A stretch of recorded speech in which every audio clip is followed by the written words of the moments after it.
Magandang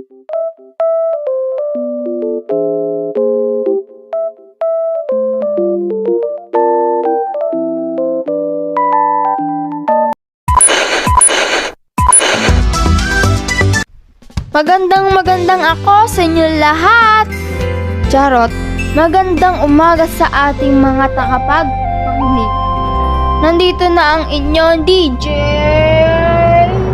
Robby mula sa 143.1 radio station. Isa na namang panibagong araw na naman ang ating matututunan. Mapapakinggan natin mula sa sender na si May Santos, isang kwentong aral na magpapaiyak sa inyong mga mata. Ito ay pinamagatang Lola at Lolo ko ang magulang ko. Tara, simulan na natin itong pakinggan. Mula noong bata pa ako, ang lolo at lola ko na ang nag-alaga sa akin. Namatay kasi yung nanay ko noong pinanganak ako dahil maaga niya akong pinagbuntis.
Takas na kita dyan, babe. Tumira ka na dito sa amin. Hindi kita papabayaan. Nakita mo ba mga gamit ni May? Hindi ko siya nakita. Pati sa kwarto niya kanina. Wala rin mga gamit niya. Kasalanan ko to. Pinagsabihan ko siya kahapon. Sana pala hindi ko na lang ginawa yun. Sana hinayaan ko na lang siya.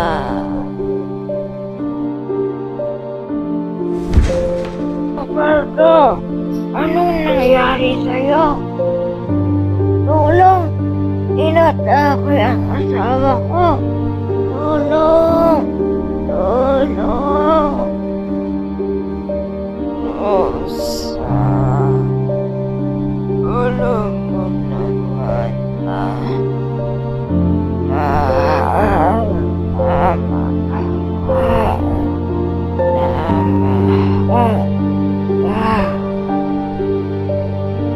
Kunin mo yung meron sa kabinet ko. Ibigay mo kay Mia. Di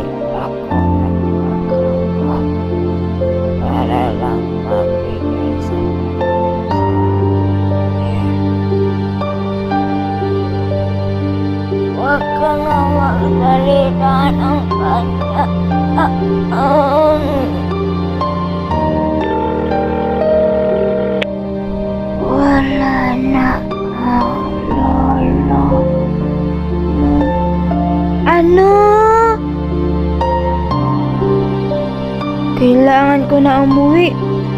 Hala, ibang sipi kong dala ko ah. Bakit?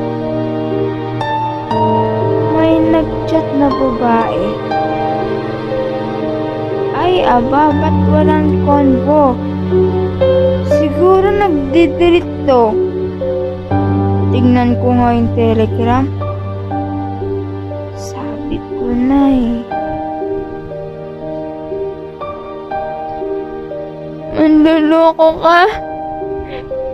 Pinili kita? Kaysa sa nagpalaki sa akin? Tapos lolokohin mo lang ako?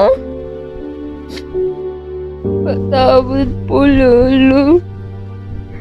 Ang dami kong nagawang kasalanan sa inyo.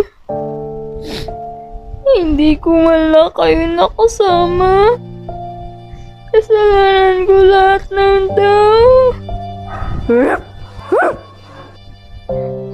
Happy, bakit ka nandito? Dinadalaw mo si Lola, no? Pangako, Lolo. Aalagaan ko si Happy. Pati na rin si Lola. Hindi ko na sila iiwan ulit. Nakakayak naman ang kwento ng ating sender ngayon. Naku mga kaibigan, andyan pa ba kayo? Ano ang aral na tutunan nyo? Ako kasi, dapat pahalagaan natin ang mga taong nag-aruga sa atin. Kasi grabe ang paghihirap nila. Kayo ba? Sana may natutunan kayo. Muli, DJ Robbie ng 143.1 Radio Station. At nagsasabi ako ng ingat kayo kahit nasaan man kayo sa mundo. Paalam!